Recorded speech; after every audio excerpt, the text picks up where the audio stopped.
अक्सर हम ये प्रोसेस के पीछे बहुत पीछे भागते रहते हैं। ये प्रोसेस, वो प्रोसेस, ये प्रोसेस, ये मेडिटेशन, ये वाला मेडिटेशन, वो वाला मेडिटेशन। पर आप ये जानते हो आप इतना भाग क्यों रहे हो? आप इसलिए भाग रहे हो क्योंकि आप यहां पर हो, नीचे हो, वाइब्रेशन पे नीचे हो। जब आप वाइब्रेशन पे नीचे होते हो तब आप ढूंढते रहते हो कि यहां पर क्या है, यहां पर क्या है। मेरे को शायद इस मेडिटेशन से मिल जाएगा, इस मेडिटेशन से मिल जाएगा, मेरे को शायद ये एफर्मेशन देने पे मिल जाएगा। तो आप क्या कर रहे हो? एक तरीके से आप ट्रस्ट छोड़ रहे हो। ट्रस्ट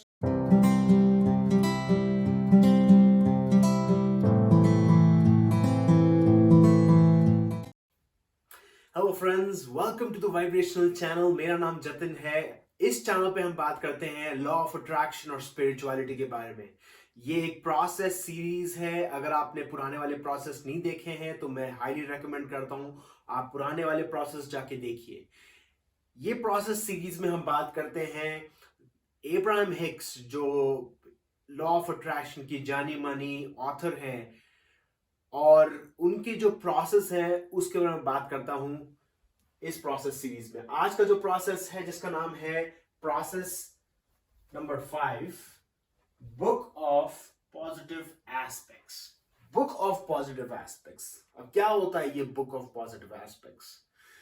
पर एज यूजुअल मैं सीधा टॉपिक पे नहीं आऊंगा, पहले बैकग्राउंड देना चाहूंगा, क्योंकि अगर आपने बैकग्राउंड इसकी लॉ ऑफ अट्रैक्शन का फाउंडेशन नहीं जानते हैं तो आपके कुछ पल्ले नहीं पड़ेगा। एक्चुअली आपको जब फाउंडेशन आ जाएगा तब आपको अपनी खुद की गलती महसूस होगी कि आप कहां पर लॉ ऑफ अट्रैक्शन गलत यूज कर रहे हो। तो फाउंडेशन की बात करते हैं, क्विकली कवर अप करने की कोशिश करूंगा मैं। ये मैंने एक स्केल बनाई है, इसको हम बोलते हैं emotional guidance scale. Emotional guidance scale. आप इमोशनल गाइडेंस स्केल पे आपकी लोएस्ट जो फीलिंग आती है वो है फियर। लोएस्ट फीलिंग आती है फियर। अब हाईएस्ट फीलिंग आती है आपकी लव। आपकी जो दिन भर दिन जो फीलिंग्स आती रहती है वो एक स्केल पे आप डाल सकते हो। लव हो गई एक हाईएस्ट फीलिंग, फियर हो गई लोएस्ट फीलिंग, एंगर जो गुस्सा आता है, जो चिड़चिड़ापन होता है, जो भी जो नेगेटिव फीलिंग होती है उसको स्केल में हम इधर नीचे डालेंगे। और जो भी पॉजिटिव फीलिंग हुई, लव, अप्रिसिएशन, किसी को थैंक यू बोलना, किसी की हेल्प करना, इवन ये वीडियो देखना। अगर आप ये वीडियो देख रहे हैं तो आप ये सोच सकते हो कि आप यूनिवर्स से अलाइंड हो, तभी आप ये देख रहे हो। तो ऊपर वाली जो फीलिंग्स होती है वो लव बेस्ड होती है।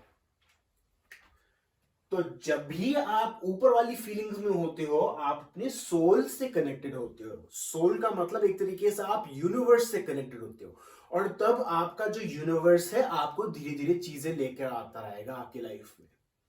तो ये था इमोशनल गाइडेंस स्केल। अब आपका काम ये है, लॉ ऑफ अट्रैक्शन बहुत ही सिंपल स्टेप में समझा सकते हैं। आपका डिजायर है, आपकी कोई इच्छा है, आपकी इच्छा है कि आप एक पायलट बनो। मेरी तो ये पहला जो पार्ट है डिजायर। फिर उसके बाद डिजायर के बाद हम इंटेंशन सेट करते हैं, बोलते हैं कि अच्छा मेरी इच्छा है कि मैं एक पायलट बनूं। अब जो इंटेंशन जो सेट करते हैं, जो वर्ड इंटेंशन है, इंटेंशन जब आप सेट करते हो तब आप ये बोलते हो कि मेरा इंटेंशन पायलट बनना है, पर उसके बाद में जो उसके रिजल्ट है उस पर ज्यादा अटैच नहीं हो। उसके बारे में हम और डिटेल में बात करेंगे। तो पहला हो गया इंटेंशन, दूसरा हो गया पहला हो गया डिजायर, दूसरा हो गया इंटेंशन, और तीसरा हो गया लेट गो। उसके बाद आप बिल्कुल छोड़ देते हो। तो ऐसे लॉ ऑफ अट्रैक्शन काम करता है यूजुअली। पर यूजुअली क्या होता है, कुछ कुछ टॉपिक्स में, जैसे पायलट की एग्जांपल लेते हैं। जो पायलट, अगर मुझे पायलट बनना है तो वो मेरा डिजायर है, पर मेरे को कुछ कुछ चीजें, मेरी जो वाइब्रेशन नीचे लेके आ सकती है, उनको हम बोलते हैं रेजिस्टेंस। अगर आपके दिमाग में, फॉर एग्जांपल इसी सेम एग्जांपल को लेते हैं, अगर आपके दिमाग में ये आता है कि मैं पायलट इसलिए नहीं बन सकता क्योंकि मेरी मैथ्स बहुत वीक है और मैथ्स चाहिए होती है पायलट में, मैं पायलट इसलिए नहीं बन सकता क्योंकि बहुत पैसे लगते हैं इंस्टीट्यूट में, मेरे को स्कॉलरशिप नहीं मिलेगी, मेरा स्कूल में एडमिशन और कॉलेज में एडमिशन नहीं होगा, मेरे पेरेंट्स अलाउ नहीं करेंगे, घर वाले क्या कहेंगे, और बहुत सारी जो थॉट्स आती है वो सब, उनको हम रेजिस्टेंस बोल सकते हैं एक तरीके से, और रोकती है, आपका रास्ता रोकने वाली जो चीज होती है उसको रेजिस्टेंस बोलती है। और यहां पर एक चीज जानना बहुत जरूरी है, जो भी रेजिस्टेंस है आपकी लाइफ में वो सब फेक है, वो सब गलत है, वो आपके दिमाग की बनाई हुई स्टोरी है और कुछ नहीं है। जो भी आपकी लाइफ में जो रिजल्ट नहीं आ रहे हैं वो आपकी खुद की स्टोरी है और कुछ नहीं है। अगर अगर कोई बंदा सोचता है वो पब्लिक स्पीकिंग करे और उसको लगता है कि उसकी इंग्लिश वीक है या उसकी हिंदी वीक है या उसकी प्रेजेंटिंग स्किल्स वीक हैं, तो वो उसकी खुद की बिलीफ है। ऐसा ये नहीं है कि वो कभी भी पब्लिक स्पीकर नहीं बन सकता। हाँ, मानता हूं उसके स्किल्स कहीं ना कहीं कम होंगे, पर वो धीरे धीरे इंप्रूव हो सकते हैं। पर वो ऐसे ही पैदा नहीं हुआ था बिना बिना कोई स्किल्स के। वो स्किल्स आप डेवलप कर सकते हो, बट आपकी जो बिलीफ है, आपकी जो रेजिस्टेंस है, वो नीचे लेके आ सकती है। तो ये था बैकग्राउंड लॉ ऑफ अट्रैक्शन का। रेजिस्टेंस जो है एक तरीके से आप उसको बिलीफ भी बोल सकते हो। आप बिलीफ के ऊपर मैं एक बहुत बड़ा वीडियो डालूंगा आने वाले टाइम पे, और उसको ढंग से समझाऊंगा आपको अपनी बिलीफ से कैसे उभरना है। पर ये जो है रेजिस्टेंस या बिलीफ, उसको आप बायपास कैसे कर सकते हो, ये प्रोसेसेस काम करते हैं। इसीलिए ही आपकी लॉ ऑफ अट्रैक्शन कभी कभी काम नहीं करती, आपके एफर्मेशंस कभी काम नहीं करते। जब भी आपकी जो फीलिंग है वो आप यहां पर हो, तो आपकी फीलिंग कभी, आपके एफर्मेशंस को कभी काम नहीं करेंगे। तो आपका काम यह है, आप अपनी जो फीलिंग है उसको बढ़ाओ। और उसको कैसे बढ़ाओगे? इस रेजिस्टेंस को बायपास करके। अब बायपास का जो प्रोसेस है, हम आते हैं book of positive aspects. Book of positive aspects का क्या मतलब हुआ? बुक, तो बुक हो गई ऑफ पॉजिटिव। पॉजिटिव मतलब कोई पॉजिटिव थॉट आपके दिमाग में आना, कोई भी अच्छी थॉट आपके दिमाग में आना। पॉजिटिव एस्पेक्ट्स, एस्पेक्ट्स का मतलब ये हुआ कोई कैरेक्टरिस्टिक्स,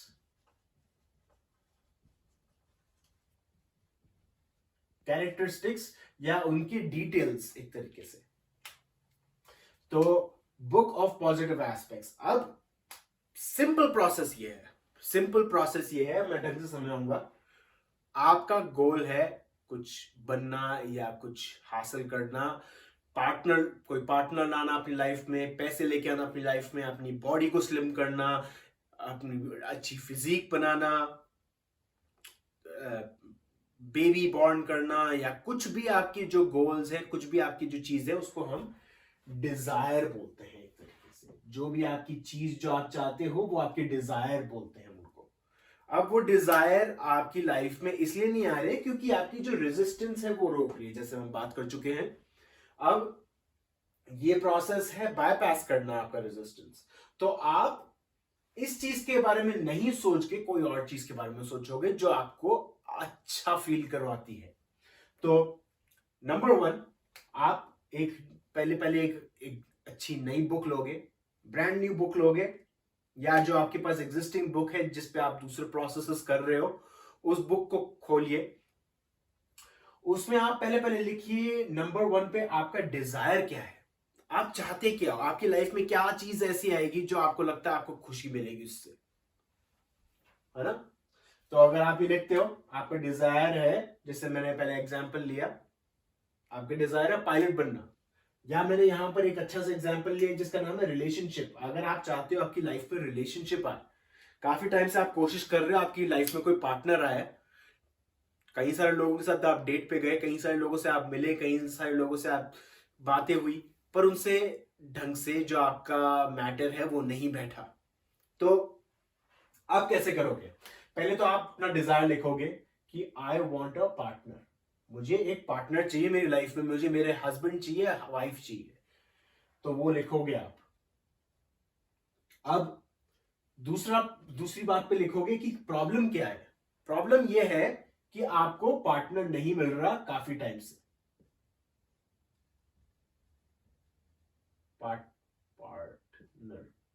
पार्टनर नहीं मिल रहा, तो वो आप लिखोगे। आपको ज्यादा डिटेल में लिखने की जरूरत नहीं है, मेरे को पार्टनर इसलिए नहीं मिल रहा क्योंकि मेरी कंडीशन ये है, या मेरी लाइफ में ये चल रहा है, मेरी लाइफ में वो चल रहा है, इसलिए मेरे को नहीं मिल रहा। वो कुछ लिखने की जरूरत नहीं है आपको। आपको सिर्फ ये लिखना है कि आपकी लाइफ में पार्टनर नहीं है या कोई भी प्रॉब्लम है वो लिखनी है। उसके बाद आपको लिखना है व्हाट इज वर्किंग आउट।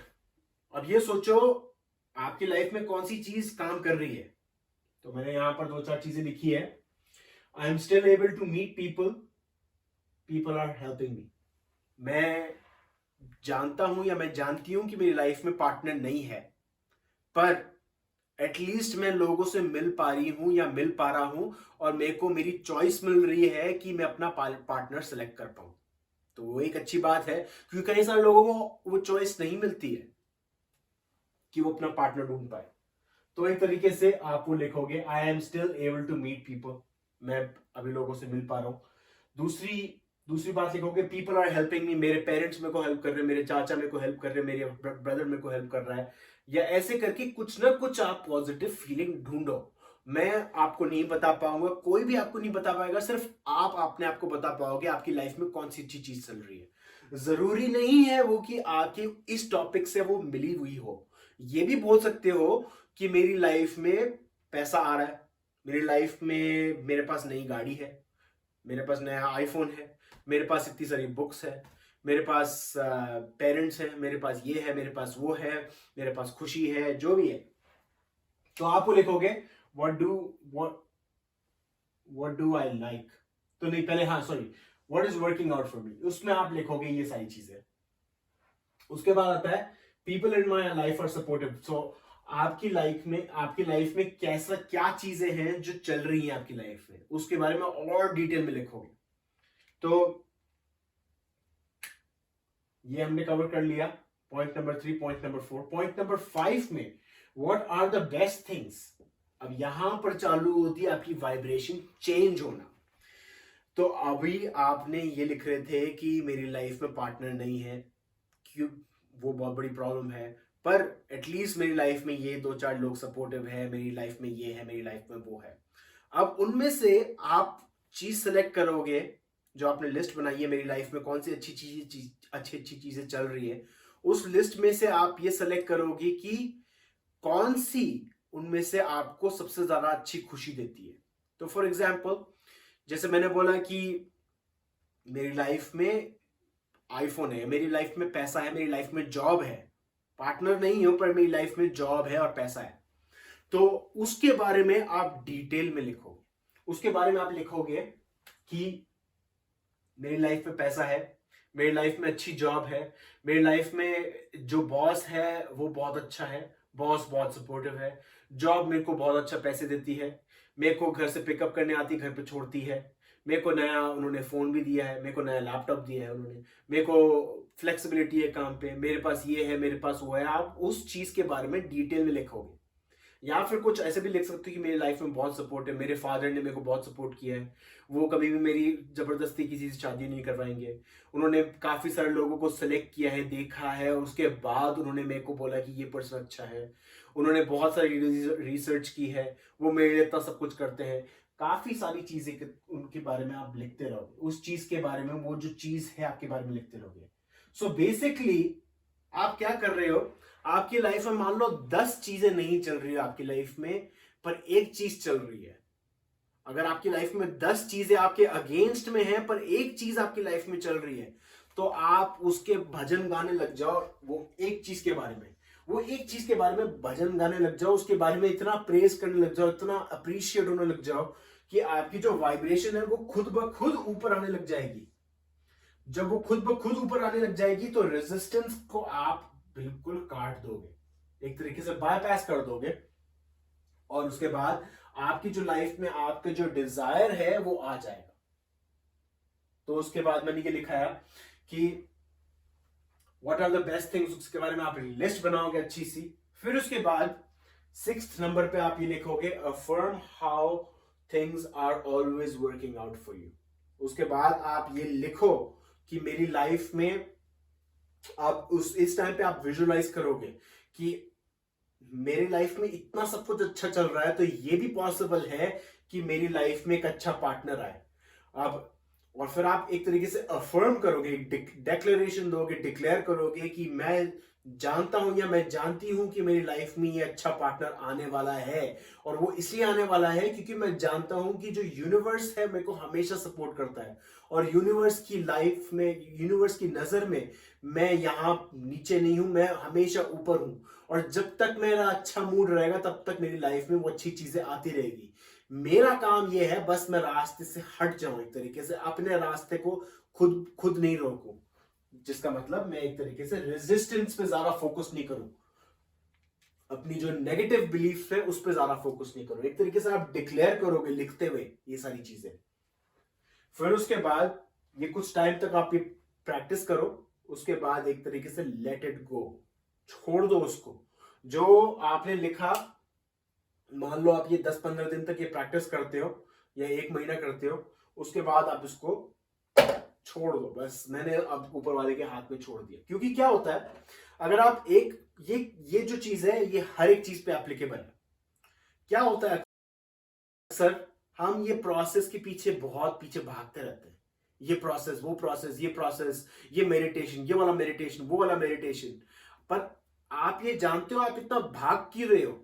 आप इसलिए भाग रहे हो क्योंकि आप यहां पर हो, नीचे हो, वाइब्रेशन पे नीचे हो। जब आप वाइब्रेशन पे नीचे होते हो तब आप ढूंढते रहते हो कि यहां पर क्या है, यहां पर क्या है, मेरे को शायद इस मेडिटेशन से मिल जाएगा, इस मेडिटेशन से मिल जाएगा, मेरे को शायद ये एफर्मेशन देने पे मिल जाएगा। तो आप क्या कर रहे हो, एक तरीके से आप ट्रस्ट छोड़ रहे हो, ट्रस्ट तोड़ रहे हो जो यूनिवर्स के ऊपर। तो आप ये बोल रहे हो कि मैंने जो पिछला मेडिटेशन किया था, पिछले वाला एफर्मेशन किया था, या पिछला वाला जो भी टेक्निक अपनाई थी वो शायद काम नहीं करी, तो मेरे को अब नहीं करनी पड़ रही है। तो आप एक तरीके से मिसट्रस्ट कर रहे हो, तो आप नेगेटिव पे फोकस कर रहे हो। ये समझना बहुत ही ज्यादा क्रिटिकल है, क्योंकि एज ह्यूमंस हमारी हमेशा आदत होती है कि हम हमेशा नई टेक्निक ढूंढे। अरे यार वो शायद इस टेक्निक से काम हो जाएगा, इस टेक्निक से काम हो जाएगा, इस टेक्निक से काम हो जाएगा। पर आपको थोड़ा टाइम बाद वो टेक्निक करने के बाद एक तरीके से लेट इट गो, छोड़ दो एक तरीके से। तो इस टेक्निक को आप करो 10-15 दिन, 20 दिन, 30 दिन, कितने दिन भी करना है आपको, जितनी खुशी मिलती है, जब तक खुशी मिलती है तब तक करते रहो। पर जिस दिन आपको लगे कि यार मेरे से नहीं हो रहा, यार बहुत मेहनत लगेगी, कभी भी आपके दिमाग में वो एक तरीके से नेगेटिव फीलिंग आई, तो आप ये सोच रहे हो कि आप एक तरीके से ये प्रोसेस करने के लिए आप इसको फीड कर रहे हो। मतलब जब आप ये प्रोसेस करोगे आप अपनी वाइब्रेशन रेज नहीं कर रहे बट डिक्रीज कर रहे हो। तो इसलिए लेट इट गो बहुत जरूरी है। एक तरीके से आप यूनिवर्स के ऊपर छोड़ दो। लास्ट है do not struggle, acceptance. Acceptance बहुत जरूरी है। आपकी लाइफ में पार्टनर नहीं है, आपकी लाइफ में पैसा नहीं है, आपकी लाइफ में जो भी चीज नहीं है उसको एक तरीके से एक्सेप्ट करो और दिल पे हाथ रख के बोलो थैंक यू, मेरी लाइफ में वो चीज नहीं है। क्योंकि जो यूनिवर्स है वो पोलैरिटीज पे चलता है, पोलैरिटीज पे चलता है, जिसका मतलब है आपका जो यूनिवर्स है एक तरीके से कॉन्ट्रास्ट पे चलता है, यिंग एंड यांग बोलते हैं जिसको, उस पे चलता है और नहीं है, उन दोनों चीजों पे चलता है। अब ये बहुत ही कॉम्प्लिकेटेड स्पिरिचुअल बात है, बट इसको मैं थोड़ा इजीली समझाने की कोशिश करूंगा। जब आप स्ट्रगल नहीं करते, जब आप एक्सेप्ट करते हो जो चीज को, जब आप एक्सेप्ट करते हो तो आप एक तरीके से एक स्टेपिंग स्टोन बनाते हो, एक सीढ़ी है उसको आप एक्सेप्ट करते हो। पर अगर आप ये जो करंट सिचुएशन है इसको अगर आप एक्सेप्ट नहीं करोगे और इसको हमेशा चेंज करने की कोशिश करोगे, हमेशा इसकी चेंज करने की कोशिश करोगे, तो आप इस सीढ़ी पे नहीं चढ़ रहे, आप इस सीढ़ी को स्किप करने की कोशिश कर रहे हो। और क्या होता है जब हम सीढ़ी को स्किप करने की कोशिश करते हैं, हम अक्सर लड़खड़ा जाते हैं और नीचे गिर जाते हैं। तो इसलिए एक्सेप्ट करने पे, मैं जानता हूं मैं जिस सिचुएशन पे हूं वो है, मेरी लाइफ में ये चीज नहीं है, अच्छी बात है मेरी लाइफ में ये चीज नहीं है, क्योंकि जब मेरी लाइफ में वो चीज आएगी तब मैं बहुत ही ज्यादा खुश होऊंगा या मेरे को बहुत ही ज्यादा एंजॉयमेंट मिलेगा। तो जब आप एक्सेप्टेंस करते हो, जब आप एक तरीके से गिव अप करते हो, जब आप वो गिव अप करोगे तब आपकी लाइफ में वो इजीली वो चीज आने लग जाएगी। ये एक तरीके से सबसे बड़ी एक नॉलेज नगेट है। जब आप एक्सेप्ट करते हो, जब आप डिजायर को छोड़ देते हो, एक तरह डिजायर को नहीं, सॉरी, जब आप आउटकम को छोड़ देते हो, तब आपकी लाइफ में इजीली चीज आती है। तो आपका काम ये है, डिजायर करो, फिर उसके बाद उसको छोड़ दो, उसके बारे में भगवान ये यूनिवर्स के ऊपर छोड़ दो। पर एक काम बहुत काम आती है, जब आप अपनी पैशन पे काम करते हो, जो पैशन है उस पे काम करते रहोगे, तो आपकी डिजायर, आपकी जो इमोशनल गाइडेंस है वो बढ़ती रहेगी। तो ये था एक प्रोसेस जिसका नाम है book of positive aspects. Simple process ये है, बुक खरीदो, बुक पे अपना डिजायर लिखो, डिजायर के बाद अपनी प्रॉब्लम लिखो, क्या प्रॉब्लम है, फिर उसके बाद ये लिखो कौन सी चीज आपकी लाइफ में काम कर रही है, उसकी लिस्ट बनाओ, उसमें से एक या दो चीज सेलेक्ट करो, उसके बारे में एक डिटेल्ड लिस्ट बनाओ कि कौन उसमें क्या क्या, उसके अच्छे अच्छे एस्पेक्ट क्या हैं, उसके अच्छे अच्छे डिटेल्स क्या हैं। फिर उसके बाद आप एक तरीके से डिक्लेयर करो, मैं यूनिवर्स, अब मैं जानता हूं कि मेरी लाइफ में ये पार्टनर आने वाला है, या मेरी लाइफ में वो पैसा आने वाला है। क्यों आने वाला है? क्योंकि मैं डिजर्व करता हूं, क्योंकि मेरी लाइफ में सब कुछ अच्छी चीजें आ रही है, इतनी सारी ऊपर वाली अच्छी चीजें आई है, तो ये भी आ सकती है क्योंकि मैंने खुद मैनिफेस्ट की है। मेरी लाइफ में जो भी आउटकम आया है वो मेरे कारण आया है और किसी के कारण नहीं आया। ये ईगो वाली बात नहीं है, ये स्पिरिचुअलिटी की बात है। मेरी वाइब्रेशन मेरे को चीजें दे रही है और किसी को चीज नहीं दे रही है। तो नेक्स्ट है लेट इट गो। उसके बाद आप एक तरीके से जाने दोगे और एक तरीके से स्ट्रगल नहीं करोगे उस चीज पे, और एकदम फुल एक्सेप्टेंस पर रहोगे। Process number 5, book of positive aspects. Please कोई क्वेश्चंस हो तो प्लीज पोस्ट कीजिए, और अगर आप नए हो इस चैनल पे और अगर आप जानना चाहते हो लॉ ऑफ अट्रैक्शन के बारे में, अपनी न्यूरोलॉजी के बारे में, अपनी हैबिट, ओल्ड हैबिट्स के बारे में, जो भी चीज जानना चाहते हो, प्लीज कमेंट बॉक्स में पोस्ट कीजिए और like and subscribe. Thank you.